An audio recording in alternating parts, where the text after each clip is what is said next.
We live in a divided world of many peoples, hopes, and dreams. Let's learn more about morality together. Today we continue on Sun Tzu's Art of War, Chapter 7, Maneuvering. Sun Tzu said, "In war, the general receives his commands from the sovereign.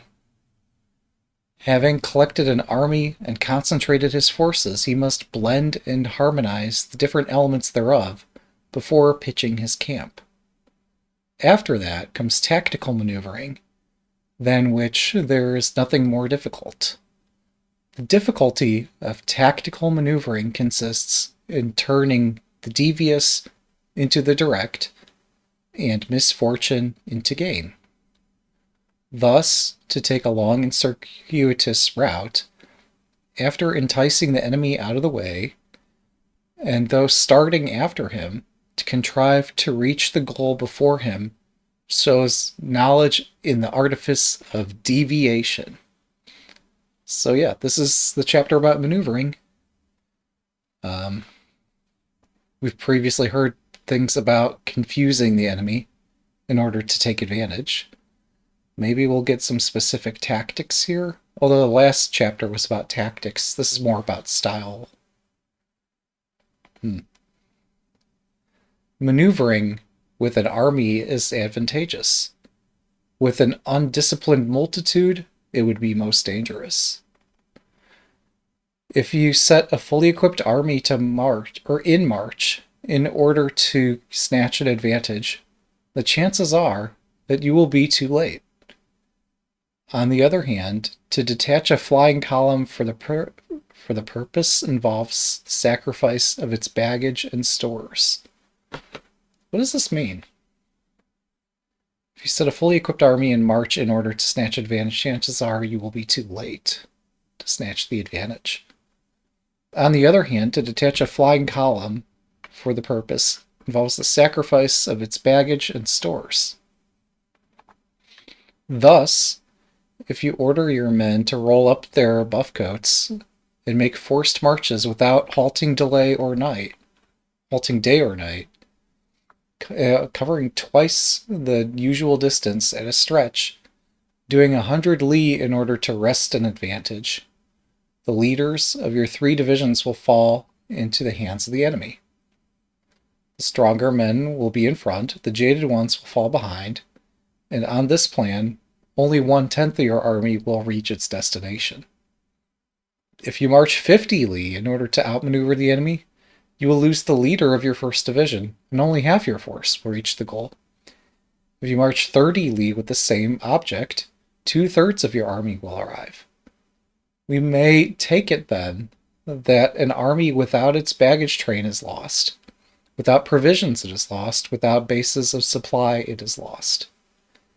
We cannot enter into alliances until we are acquainted with the designs of our neighbors. So, yeah, previously we heard mentions of the heavens and the earth and the conditions on the field and such, but there's some realities about operating an army. Depending on their expertise and their supply, it could be quite challenging to move them about. So it helps to have neighbors around, but you have to know who your neighbors are. Moving on. We are not fit to lead an army on the march, unless we are familiar with the face of the country, its mountains and forests, its pitfalls and precipices, its marshes and swamps. We shall be unable to turn natural advantage to account unless we make use of local guides. In war, practice dissimulation, and you will succeed. Whether to concentrate or to divide your troops must be decided by circumstances. Let your rapidity be that of the wind, your compactness that of the forest. And we're going to hear more about elements in a second here. I tripped over a word here. Practice dissimulation. I suppose that's the opposite of assimilation. So dissimulation would refer to don't, have your forces, I don't know, be assimilated into the natural something. I'm not sure. It says, in war, practice dissimulation and you will succeed. As opposed to being assimilated. I'm not sure what this gets at. I'm going to have to research what this means. The previous point mentions we need to make use of local guides. And I think that does not refer to publications, but it refers to local navigators or assistants or people that can guide you around. So it makes sense to have allies. Moving on. In raiding and plundering be like fire. Is immovability like a mountain. I might be looking at some typos in my copy. Let your plans be dark and impenetrable as night, and when you move, fall like a thunderbolt. When you plunder a countryside, let the spoil be divided amongst your men. When you capture a new territory, cut it up into allotments for the benefit of the soldiery. As opposed to just letting your men decide how they want to split things up however they want to decide it. Like, if you're in charge, enforce your policies. Don't let chaos take effect. Because, like we heard a moment ago, the more experienced will be leading the charge if you're moving your army about. And if they're the ones that take all the spoils, well, maybe that's equitable in some sense, but it's not going to provide incentive for your entire army to work together. So yeah, operate strategically. Ponder and deliberate before you make a move. And so we hear like this notion of making a move in chess. I think here this refers to something different. It refers to the concept of actually maneuvering. After all, that's the topic of the chapter. So, like, one could choose to make subtle moves, or one could choose to make great moves.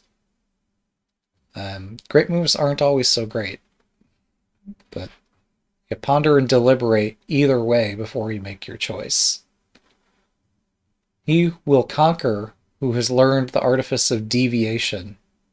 Such is the art of maneuvering. So yeah, be not only aware of the conditions in the field and the local guides assisting you to find your way around, and still like retain your identity as your army. Don't I don't know, allow yourself to be guided around. Don't pretend like you're the expert. The Book of Army Management says, on the field of battle, the spoken word does not carry far enough. Hence the institution of gongs and drums. Nor can ordinary objects be seen clearly enough. Hence the institution of banners and flags. Gongs and drums, banners and flags, are the means by which the ears and eyes of the host may be focused on one particular point. The host thus forming a single united body, it is impossible either for the brave to advance alone, or for the cowardly to retreat alone. This is the art of handling large masses of men. In night fighting, then, make much use of signal fires and drums, and in fighting by day, of flags and banners, as a means of influencing the ears and eyes of your army. A whole army may be robbed of its spirit. A commander-in-chief may be robbed of his presence of mind. Now a soldier's spirit is keenest in the morning. By noonday it has begun to flag, and in the evening his mind is bent only on returning to camp. Now the last of these certainly, is relatable. At the end of the day, some portion of your army will be exhausted. Unless you're all night owls, but that seems most unlikely. If you have an organized army, That makes sense that the soldier spirit is keenest in the morning, anticipating the day. Unless, like, some of them just oversleep. But like, you shouldn't have an army that does that habitually. Hmm.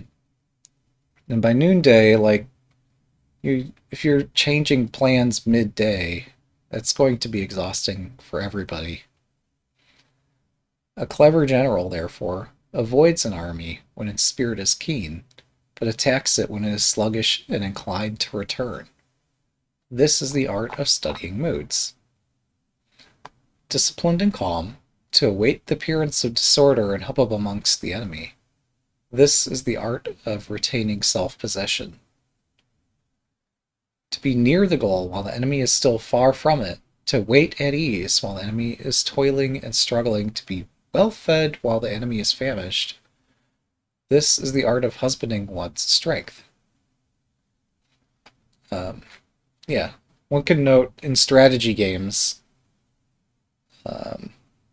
there's many ways to have some self-awareness about what you're doing.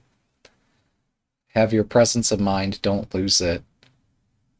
And there are tricks in timed games where, like, people say think on your opponent's time, but you can't necessarily do that. There are many circumstances where you can't. And don't, like, try to fudge it. Don't try to force it.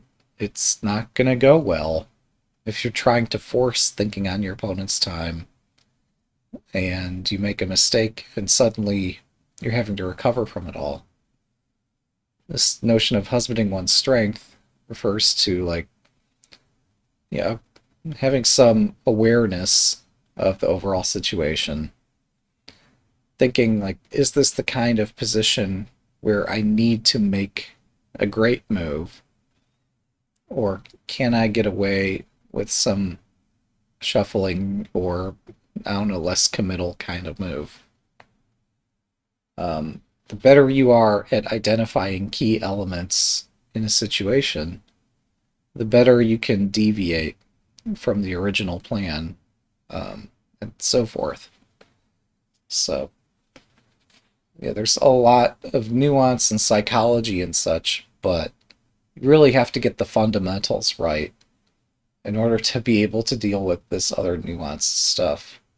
If you don't get the fundamentals right, then the psychology stuff that everybody talks about, it's overrated. It really is. Let's move on. To refrain from intercepting an enemy whose banners are in perfect order. To refrain from attacking an army drawn up in calm and confident array. This is the art of studying circumstances. It is a military axiom not to advance uphill against the enemy, nor to oppose him when he comes downhill. Do not pursue an enemy who simulates flight. Do not attack soldiers whose temper is keen. Yeah, so if you could tell somebody's, like, not actually running away, but they're acting as if they're running away, that's quite the distinction. But, like, if they're pretending to run away, but laying a trap as they do, don't fall in a trap. Don't attack soldiers whose temper is keen, who are well aware of the situation, who are not thinking of other things. Moving on. Do not swallow bait offered by the enemy. Really? You're going to say that? Do not interfere with an army that is returning home. I assume that refers to do not interfere with one's own army who are in the process of returning home just for the sake of chasing some bait. I don't know. When you surround an enemy, leave an outlet free. Do not press a desperate foe too hard. So, on that note, a desperate foe, once they realize how desperate they are, they will fight back. So, only, like, surround the enemy and do a full surround if you are absolutely certain a victory. But otherwise, like, leave some outlet free.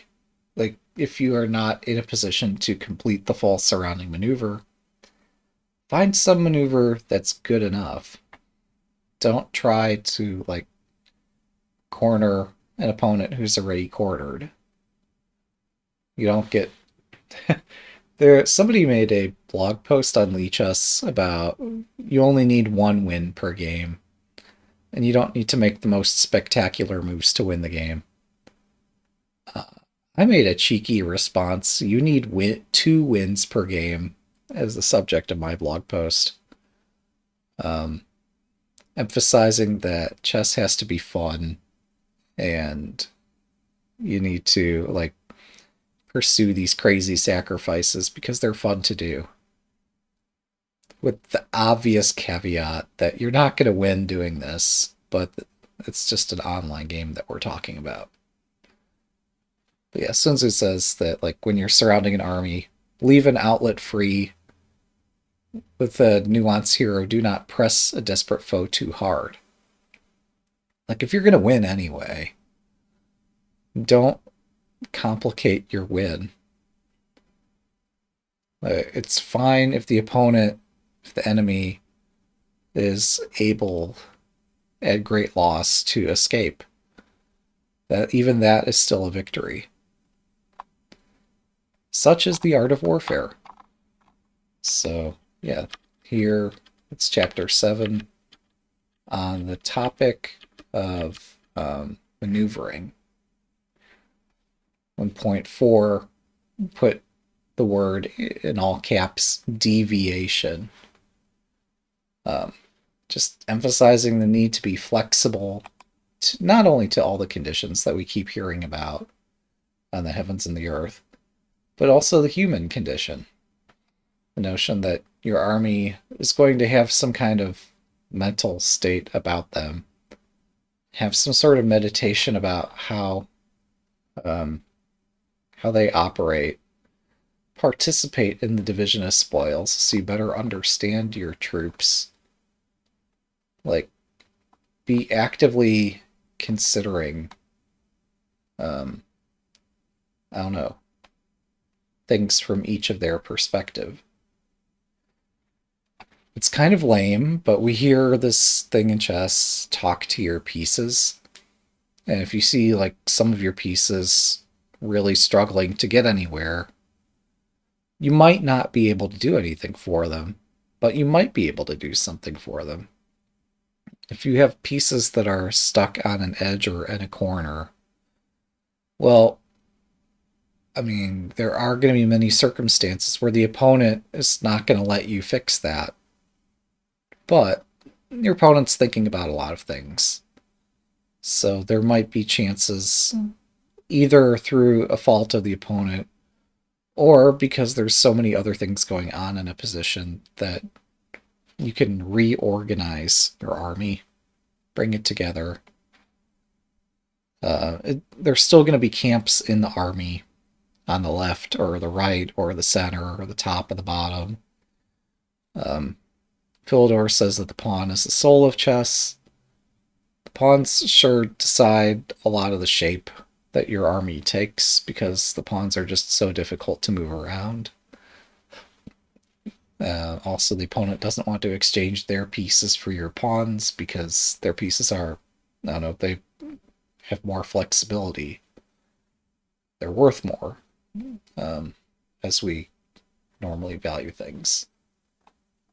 But yeah, have some awareness of your troops' situation for each of them.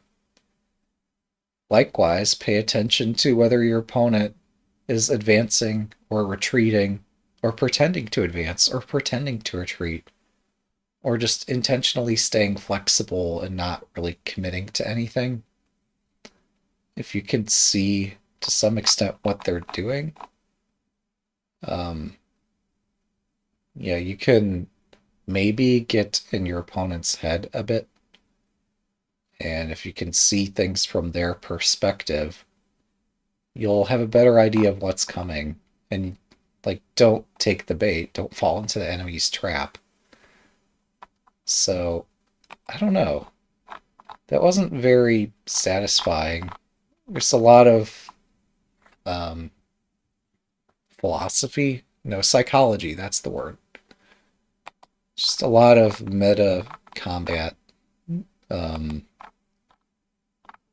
it's difficult to really talk about. I guess the other point in this chapter that stands out the most, sure, we had a previous chapter about tactics, but some points here are reinforced, like gongs and drums, banners and flags, are means by which the ears and eyes of the host may be focused on a particular point.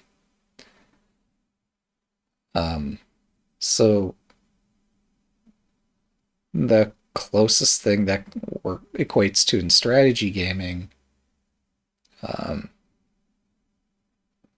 there are going to be patterns that you recognize, and these patterns might help you organize your thoughts.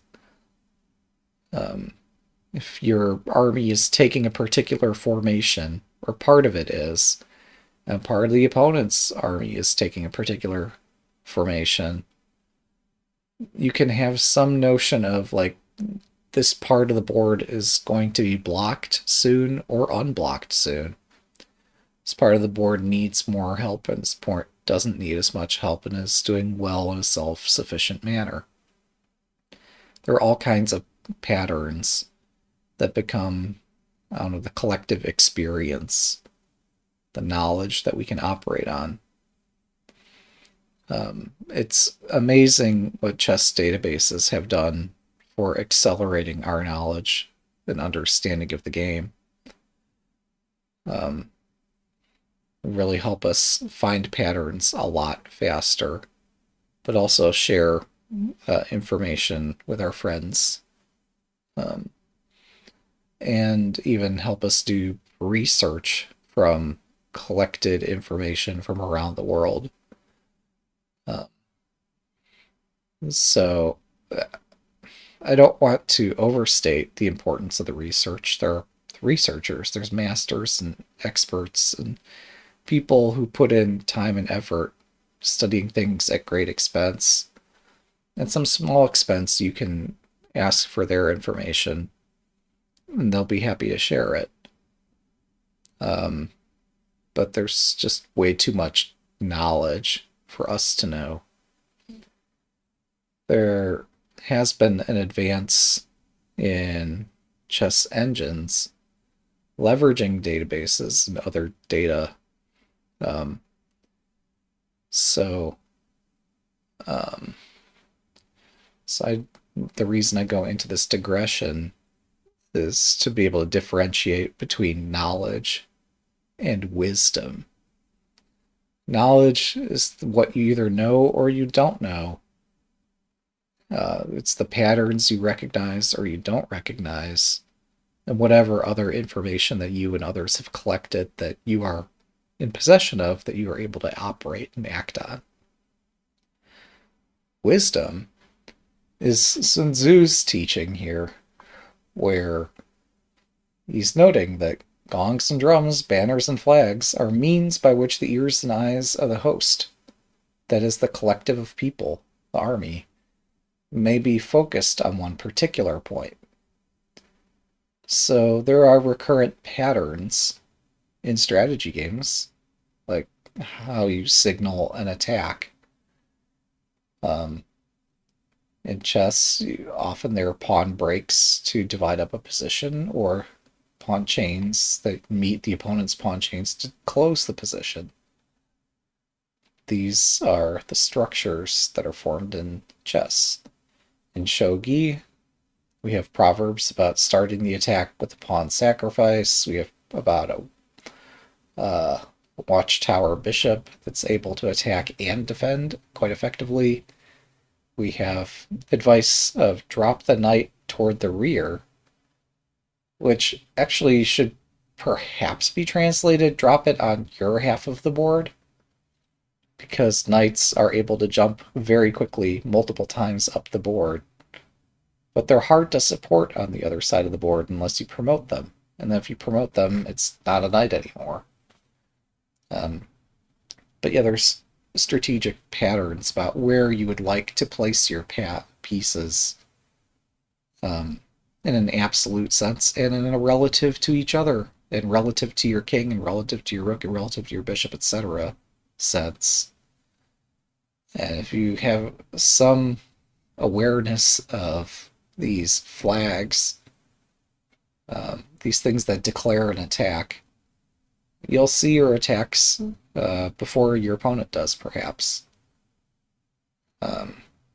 Likewise, if you see that the opponent is clearly signaling an attack, like they're pointing all their pieces in a particular direction, well, you might not be able to deter them from that attack. Should have some awareness of whether that attack is, well, what's its goal? What are they attacking at? How valuable is the target? If the attack succeeds, how much damage are you going to take? So, do you need to stop this attack? Do you need to counterattack first? Or can you counterattack heavier in some other part of the board? So, these are things to think about in strategy games. But yeah, the instruments of war. I don't know. There's this notion of pawn chains. Like, they assist your pieces with advancing up the board in chess. In shogi, the pawns provide cover for the pieces, but the later you get in the game, more frequently the pawns will just get dropped on the opponent's side of the board and you'll be trying to promote them.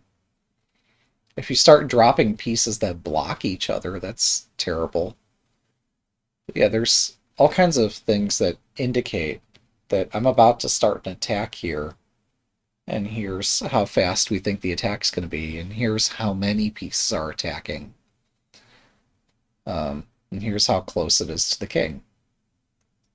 So, yeah, pay some attention to the signals. And you might be able to get inside your opponent's mind. Also, yeah, if you... I don't know. There's a saying, I forget who it's attributed to not interrupt an opponent while they're making a mistake. And so, like, if your opponent is not picking up on signals you're subtly putting together, the more you can conceal your attack and change your attack as circumstances change, the better prepared you are for whatever they bring. That's a lot of really meta stuff.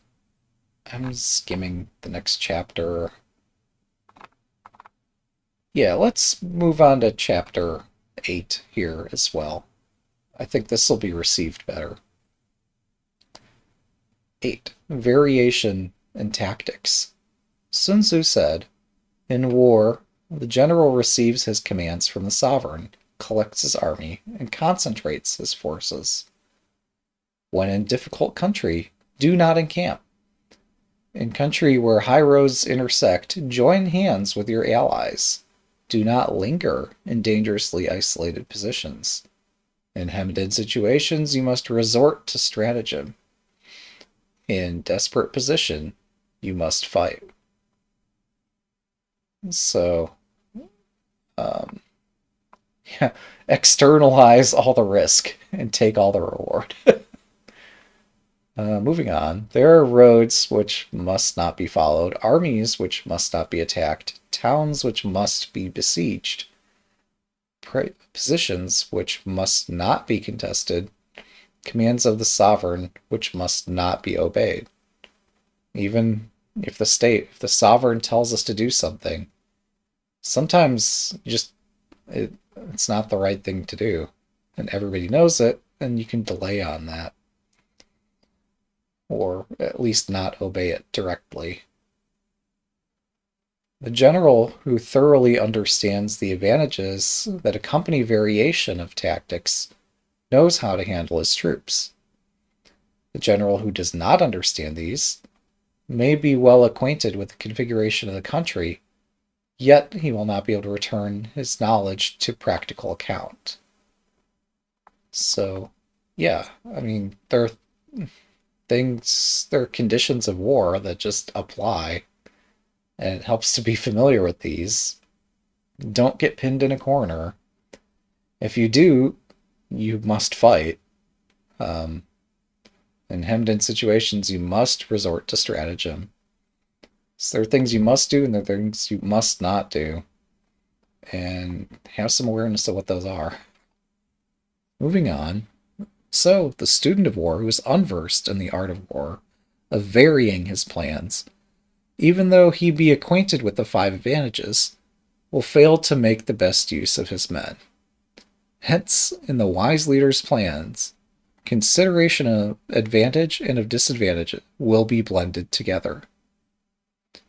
Will Anderson, Scramble US champion, also opined on this recently, that you'll find in some situations the best move isn't just one move, it's a combination of strategies, because you don't want to be completely predictable, because if you are, your opponent will know what you're doing.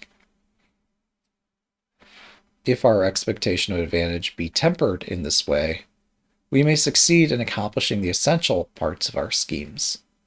If, on the other hand, in the midst of difficulties we are always ready to seize an advantage, we may extricate ourselves from misfortune. Reduce the hostile chiefs by inflicting damage on them, and make trouble for them, and keep them constantly engaged. Hold out specious allurements, and make them rush to any given point. What this can translate to in strategy games in general, not just chess and shogi and such, but like computer games too, or video games rather, like give the opponent things to think about.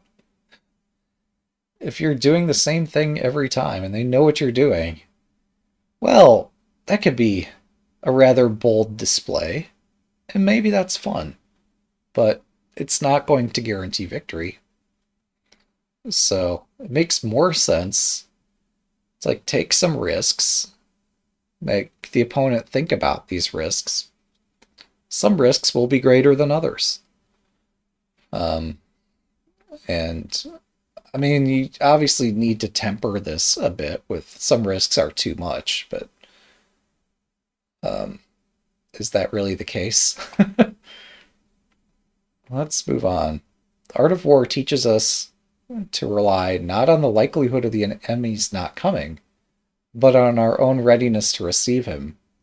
Do not rely on the chance of his not attacking, but rather on the fact that we have made our position unassailable. So, yeah, don't blame fate when you're the one deciding the fate. And if you're not the one deciding the fate, if you're not engaging in risks, and then suddenly you find yourself in a risky situation, and your opponent has just had all the time to think about like whatever they want to do. If you're not engaging the opponent in some mental way, you might find yourself in some rather unfortunate situations. Whereas if you take some small risks and some big risks, at least you'll know what you're doing. Let's move on. There are 5 dangerous faults which may affect a general. 1. Recklessness, which leads to destruction. 2. Cowardice, which leads to capture. 3. A hasty temper, which can be provoked by insults. 4. A delicacy of honor, which is sensitive to shame. And 5. Over-solicitude for his men, which exposes him to worry and trouble. These are the 5 besetting sins of a general, ruinous to the conduct of war. When an army is overthrown and its leader slain, the cause will surely be found amongst these 5 dangerous faults. Let them be a subject of meditation. So again, those 5, recklessness, which leads to destruction. We're familiar with that. If you see me play, I take a lot of chances in my games, and my positions suffer a lot for it. But I have some idea of how much risk I'm taking in any situation, and I frequently surprise the opponent. Point 2, cowardice, which leads to capture. So yeah, if you're not engaging, well, eventually the opponent's going to engage you on their terms. And you'll be making some decisions that you wish you'd made earlier. 3, a hasty temper, which can be provoked by insults. So, this is different than recklessness. Recklessness, you're just ignoring risk altogether, or something along that spectrum. Whereas with a hasty temper, an example of this might be you see a chance, and then suddenly you get extremely optimistic, and your entire strategy becomes around this one chance. And then it doesn't work out. You're like, oh, I was too hasty. I should have divided my focus, or at least given myself a chance to do so at the appropriate moment. Sure, it's fine to pursue a plan, but putting all your eggs in one basket frequently could either be, I guess, reckless, but no, I guess that is recklessness. Haste is when you're executing a plan, but not executing it correctly. And you're insulted by the notion that you have some expectation about how things are going to go, and things just aren't going that way. Or, yeah, no, I guess in a nonverbal game, that's the kind of insult that you're dealing with. That you see something that doesn't harmonize with your understanding of the game or of the battle. But, I mean, war is hell. You need to recognize that. And war simulations, don't expect them to be harmonious.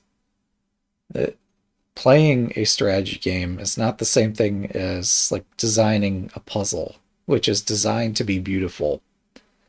And the people who design puzzles, they're fighting this kind of thing too, where they have their notion of what's beautiful, but at the same time, the reality of just the nature of how the pieces work is going to sometimes make it not possible for them to create the puzzle that they wanted to create. That's just why creation is so difficult.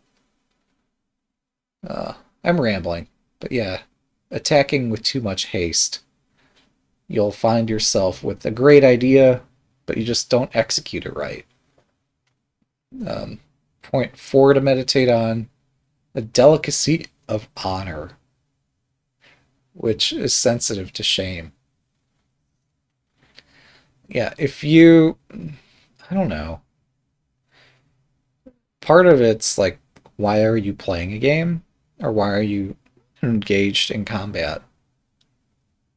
Are you engaged to win at all costs? Shame be damned. Or do you have a sense of honor? Which could be your downfall, but if you're okay with that, you're okay with it. If you're not okay with it, you're not okay with it. But yeah, just have some idea of where your temperament is. And sure, it might be a weakness that you're not going to take full advantage of the rules in order to win at all costs. If that's who you are, I think that's normal. If we're talking about just a game, it's fine to not do angle shooting. And in the long run, hopefully it's rewarded in some moral sense. But yeah, if you have this notion that, well, I've sometimes gone about this in my shogi endgames where I'm like, gosh, I feel like I'm winning this. I need to demonstrate right now that I have a win. Um, well, first, that falls into haste, but second, uh, it's not necessarily haste. Like when I just have a terrible idea and I go for it anyway, because I'd be too ashamed to admit that I messed up. And it's more fun to see things play out a certain way, but it's a vice. Uh, so just have some awareness of what that is. And if you have to adapt the rest of your strategy to not end up in those situations in some sense, like don't play the craziest stuff if you know that doing that you're going to put yourself in situations where you don't make good decisions. That's a thing. Um, in strategy games, there's some discussion of how much time is allocated per player, per move, etc., and like what's the best time setting for a game. If you're trying to win at all costs in the game, you will use however much time you deem appropriate as within the rules. Um, but if you have some sense of shame that says, well, gosh, I've played this position 100 times, I should know by now what the answer is. If you're too ashamed to admit, like, that you don't understand the position and just feel pressured that I've got to show everybody, I've got to show myself even, that I understand this, even though clearly I don't because I don't remember it. Um, that's a vice. Um, and if that's how you want to play, because you want to make sure you have enough time for all of your games, and you want to play many games, you don't necessarily want to win, then in the context of a game, that's appropriate. In the context of real life war, Sun Tzu would not approve. Um, Anywho, another vice, over solicitude for the men, which exposes him to worry and trouble. So, if there's certain ways in which you're trying to force a strategy, like I need to use my rook to attack, or I need to promote a pawn, or whatever, if there's some consideration that you're pursuing at the abandonment of all the critical considerations, that's a vice. So that's not necessarily a recklessness or cowardice. It's just lack of understanding, lack of wisdom or knowledge, or both. Um, yeah, I should see if I could rephrase these 5 vices to fit them back as virtues somehow. Yeah, we hear this entire work is about virtue. And we hear all these things about how to operate an army and the heavens and the earth and all these fun things, but um, it's a bit abstract. Thankfully, in the realm, at least for chess, we have basic principles like castle early, develop your pieces, blah, whatever. And many strategy games, we've come up with similar mnemonics to help us remember things that we should be doing that apply in many different positions. Um, so, yeah, let's. Sorry for the noise there. So let's make. Let's take advantage of these mnemonics. Let's learn from each other as well as from our own experience. And don't fully trust the Silicon Beast. Because it's not going to make very much sense to us anyway. But yeah, if you have some sensitivity to your own proclivities, and perhaps even your opponent's, you'll be able to predict when you should deviate and when not to. I need to like write blog posts about this sort of thing, putting it in the context of specific games, because this is just too much. This is too meta at this point. But I do appreciate Sun Tzu trying to set us on the right path. Thanks for listening. Have a great day.